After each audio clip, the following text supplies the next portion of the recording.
नमस्कार, बस्तर की बात में आपका स्वागत है। मैं हूं नीलम साहू। आइए सबसे पहले एक नजर डालते हैं आज की हेडलाइंस पर।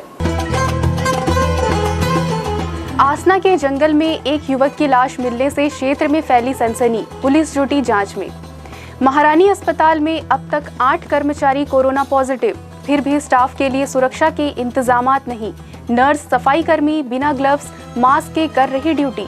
डॉक्टरों के लिए भी नहीं है उपलब्ध पीपीई किट। और मिशन कंपाउंड में सजा बाजार पर सब्जी व्यवसायी खुश नहीं। अब खबरें विस्तार से। सबसे पहले बात करते हैं बस्तर जिला में आज 28 अगस्त शुक्रवार को कोरोना पॉजिटिव मरीजों की संख्या कितनी है। हम आपको बता दें कि आज शुक्रवार को दोपहर तक 22 लोगों के कोरोना टेस्ट रिपोर्ट पॉजिटिव आई है।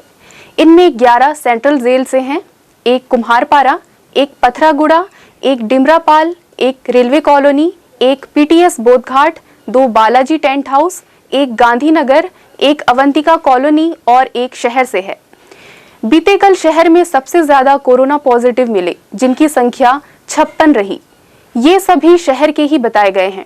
शहर में दिनों दिन कोरोना पॉजिटिव मरीजों की संख्या बढ़ती जा रही है और शहर का लगभग हर वार्ड के गली मोहल्ले कंटेनमेंट जोन में तब्दील होता जा रहा है। कोतवाली थाना क्षेत्र अंतर्गत आसना जंगल के पास सड़क किनारे शुक्रवार की सुबह एक युवक की संदिग्ध परिस्थिति में लाश मिली है। पुलिस और फॉरेंसिक टीम मौके पर पहुंचकर मामले की जांच में जुटी हुई है। शव का पंचनामा कर पोस्टमार्टम के लिए मेडिकल कॉलेज भेजा गया।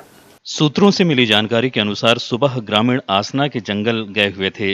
इसी दौरान ग्रामीणों की नजर एक युवक की लाश पर पड़ी, जिसके बाद ग्रामीणों ने लाश मिलने की सूचना पुलिस को दी। सूत्रों ने बताया, पुलिस ने लाश को पहले ही नजर में देखकर हत्या की आशंका जताई। लाश के सारे कपड़े उतरे हुए थे। लाश के गले में एक कपड़े से बना फंदा मिला। मृतक के शरीर में चोट के निशान भी मिले। पुलिस उक्त लाश की शिनाख्त करने के लिए आसपास के लोगों से पूछताछ करने लगी। शिनाख्त पर पता चला कि मृतक का नाम विकल नारायण सिंह चौहान, पिता कमला सिंह चौहान, 27 वर्ष है। बताया जा रहा है कि यह बस कंडक्टर के रूप में काम करता था। गुरुवार की शाम को अपने दोस्तों के साथ दिखा और आज सुबह उसकी लाश मिली। पुलिस और फॉरेंसिक टीम मौके पर पहुंचकर मामले की जांच में जुटी हुई है। पुलिस ने प्रथम दृष्टया हत्या की आशंका व्यक्त की है। बस्तर की बात, जगदलपुर।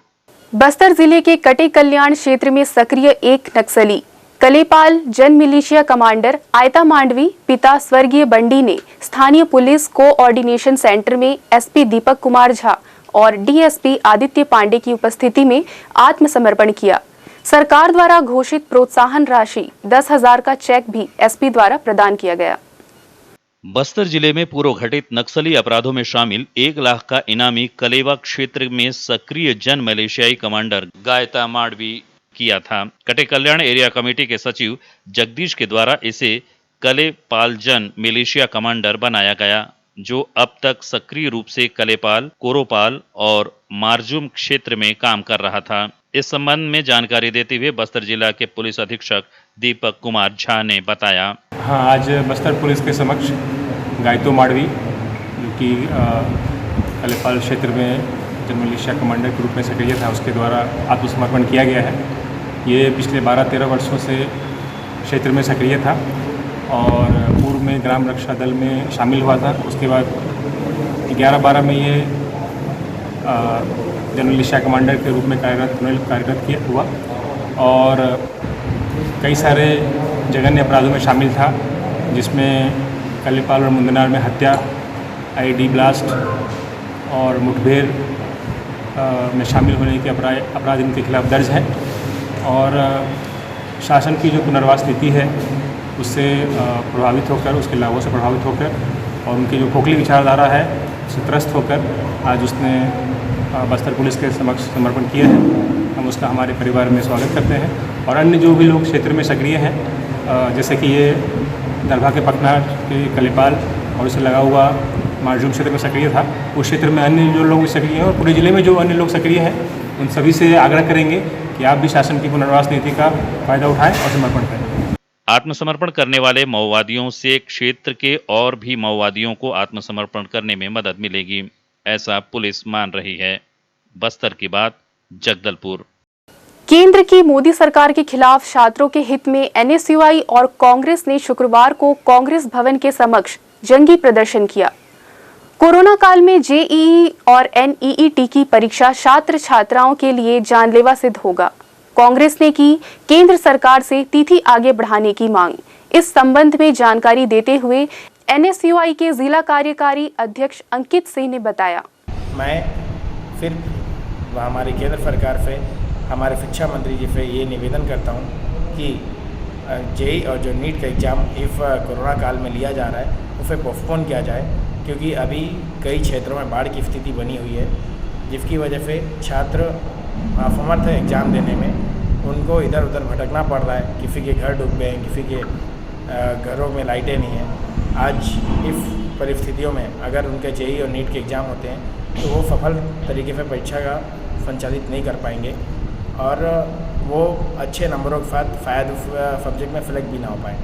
नॉन कोविड हॉस्पिटल यानी शहर के महारानी हॉस्पिटल में काम कर रहे कर्मचारियों के लिए कोविड-19 से लड़ने सुरक्षा के लिए कोई इंतजामात नहीं है। यहाँ तक कि यहाँ के डॉक्टरों के लिए पीपीई किट की भी व्यवस्था नहीं है। यहाँ के नर्स स्टाफ और सफाई कर्मचारियों के लिए ना तो पर्याप्त मात्रा में मास्क उपलब्ध कराए गए हैं और ना ही ग्लव्स की व्यवस्था है, जबकि महारानी हॉस्पिटल के लगभग 8 स्टाफ अब तक कोरोना पॉजिटिव हो गए हैं। पेश है एक रिपोर्ट। मरीजों का इलाज करने वाले खुद डॉक्टर ही असुरक्षित हैं। जी हां, दुनिया भर में कोविड-19 के खिलाफ चल रही लड़ाई की एक कीमत चुका रहे हैं हमारे स्वास्थ्यकर्मी। देश भर में हजारों स्वास्थ्यकर्मी खुद कोरोना वायरस से संक्रमित हो चुके हैं, तो कईयों की मौतें भी हो चुकी हैं। बस्तर अंचल में भी स्वास्थ्यकर्मी कोरोना महामारी से जूझ रहे हैं। शहर के नॉन कोविड हॉस्पिटल यानी महारानी अस्पताल में भले ही कई अव्यवस्थाएं हों, परंतु यहाँ के कर्मियों, यहाँ तक कि डॉक्टरों के लिए भी सुरक्षा के पर्याप्त इंतजामात नहीं हैं, चाहे वो नर्सें हों या फिर सफाई कर्मी।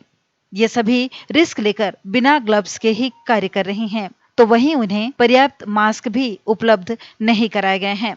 कई सफाई कर्मी तो बिना मास्क और बिना ग्लव्स के ही काम कर रही हैं, तो वहीं नर्सें भी बिना ग्लव्स के ही वार्डों में मरीजों की देखभाल करने में जुटी हुई हैं।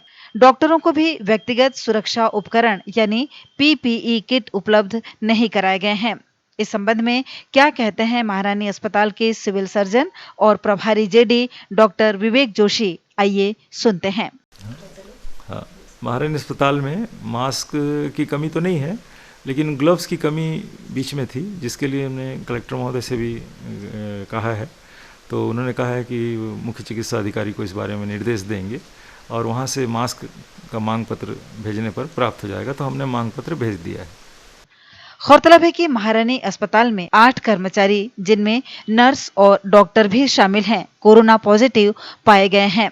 ऐसे में महारानी अस्पताल में भी कोरोना वायरस का खतरा बढ़ता दिख रहा है।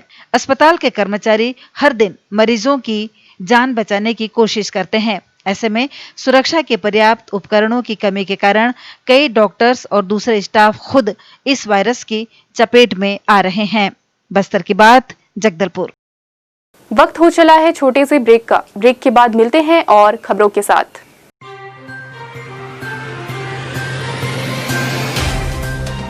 सफर जगतुगुड़ा से जगदलपुर का,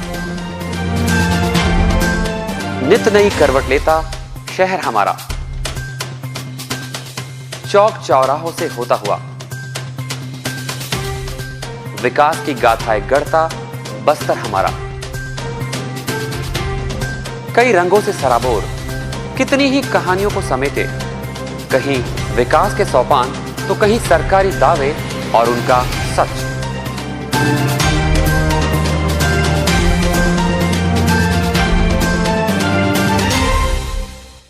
आतंक से दहलते जंगल, जमीन और जीवन,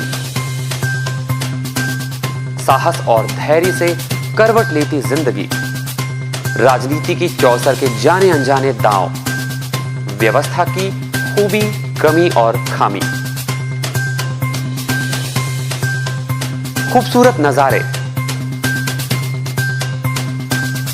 अब होगी हर बात हमारे साथ। बस्तर की बात।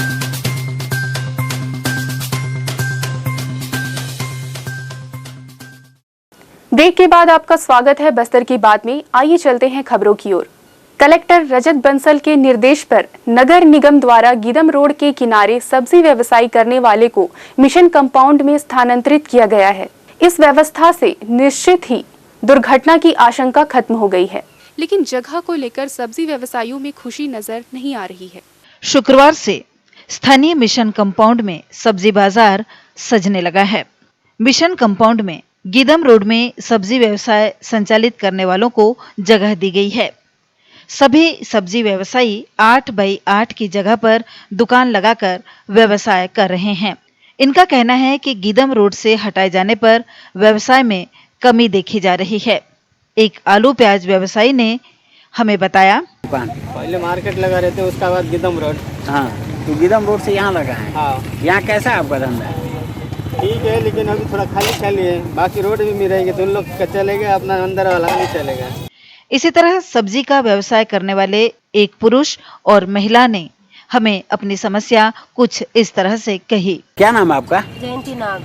अच्छा, पहले कहाँ लगा रहे थे दुकान? गीदम रोड, सूर्य होटल पास। अभी यहाँ आपको जगह दिया गया है? दिया गया है, लेकिन क्या मतलब ऐसा जगह से जहाँ धंधा पानी नहीं चलेगा। बाउंड्री के अंदर कोई आएगा सामान लेने? अब यहाँ से हम लोग रोज 200 रुपया ऑटो किराया करेंगे, तब जाके सामान आएगा हम लोग का। ऐसा तो मतलब जितना कमाएंगे नहीं उतना तो ऑटो में चला जाएगा हम लोग का।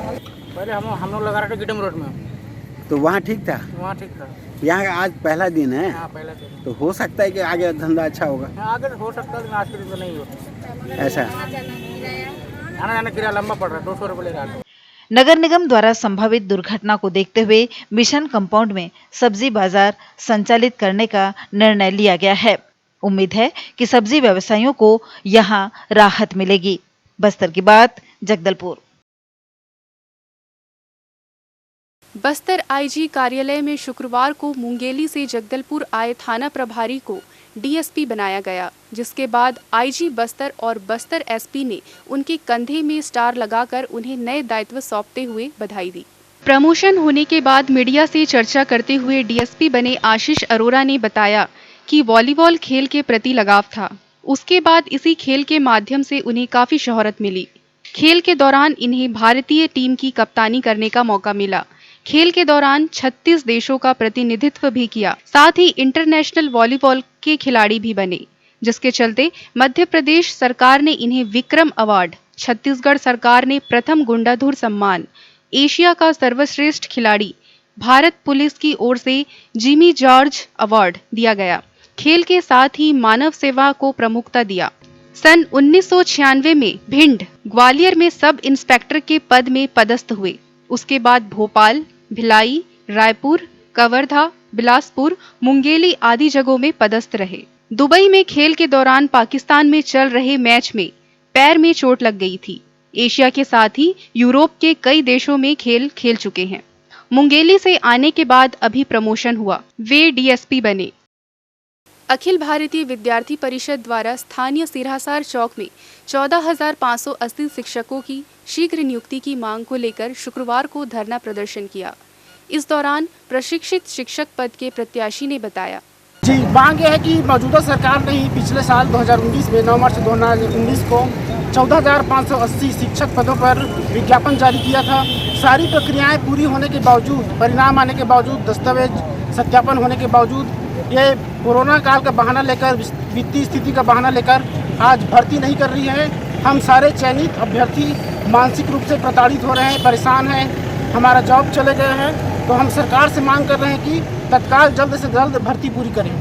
धरना के दौरान उपस्थित अखिल भारतीय विद्यार्थी परिषद के बस्तर विभाग संयोजक अर्पित मिश्रा ने बताया, बस्तर विभाग आप लोगों ने प्रदर्शन किया है, प्रदर्शन किस चीज़ का है, क्या समर्थन है? आज अखिल भारतीय विद्यार्थी परिषद द्वारा जो काफ़ी लंबे समय से छत्तीसगढ़ में शिक्षकों की भर्ती पर रोक लगाया गया है, उनकी भर्ती नहीं की जा रही है, उनकी भर्ती जल्द से जल्द हो, ऐसी मांग को लेकर आज एक सांकेतिक धरना प्रदर्शन किया गया है। कुछ दिन पूर्व इसी विषय को लेकर कलेक्टर के माध्यम से प्रांत भर के सभी जिले में कलेक्टर को ज्ञापन भी दिया गया था।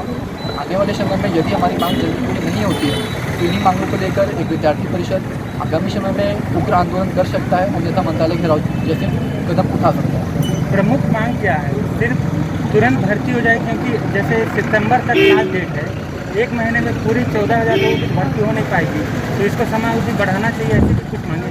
अगर सरकार को इतनी जल्दी थी या फिर इतना प्रॉब्लम था ही तो सरकार को बहुत पहले ही ये कदम उठाना चाहिए था और पहले ही उसको करने के लिए अग्रसर रहना चाहिए था। लेकिन आज की जो वर्तमान सरकार है वो सिर्फ बहानेबाजी कर रही है और वर्तमान समय में कोई वादे पूरे करती हुई दिखाई नहीं दे रही है। और जो शिक्षक भर्ती हो, चाहे जो भी मंजूरी हो, विद्यार्थी परिषद ये मांग करता है कि आने वाले समय में जो भी मंजूरी हो जल्द से जल्द जितनी जल्दी हो सके ये शिक्षकों की भर्ती की जाए। और भूपेश सरकार काफ़ी समय से हम देखते आ रहे हैं कि कोरोना काल शुरू होने से पहले इतने विशाल पैंडेमिक के पहले उन्होंने कहा था कि हमने 20 लाख लोगों को रोजगार दिया है। मैं भूपेश बघेल जी को कहना चाहूँगा कि हमारे छत्तीसगढ़ के मुखिया साहब, आपको ये जानकारी होनी चाहिए कि किसी के फॉर्म भराने को नौकरी देना नहीं कहा जाता है, वो सिर्फ ऐसे अनगलत बातें करते आ रहे हैं। और वर्तमान समय में पूरे छत्तीसगढ़ में शिक्षा व्यवस्था को हो, चाहे सामाजिक हो, चाहे अन्य किसी भी संगठन हो, सभी जगह उन्होंने एक ऐसे स्ट्रक्चर पर लाकर खड़ा कर दिया है जो आने वाले समय में जो रिवाइव होने का कोई चांसेस नहीं है और आने वाले समय में वो ICU में जाए। ऐसा भूपेश सरकार अपनी नीति बना रही है, तो इसको जल्द से जल्द ठीक की जाए और विद्यार्थी परिषद आने वाले समय में भी ऐसी मांगों को लेकर आगे आते रहेगी। चलते चलते आइए फिर नजर डालते हैं आज की हेडलाइंस पर। आसना के जंगल में एक युवक की लाश मिलने से क्षेत्र में फैली सनसनी, पुलिस जुटी जांच में। महारानी अस्पताल में अब तक 8 कर्मचारी कोरोना पॉजिटिव, फिर भी स्टाफ के लिए सुरक्षा के इंतजामात नहीं। नर्स, सफाई कर्मी बिना ग्लव्स मास्क के कर रही ड्यूटी। डॉक्टरों के लिए भी नहीं है उपलब्ध PPE किट। और मिशन कंपाउंड में सजा बाजार पर सब्जी व्यवसायी खुश नहीं। बस्तर की बात में आज सिर्फ इतना ही। फिर मुलाकात होगी कुछ और खबरों के साथ। दीजिए इजाजत, नमस्कार।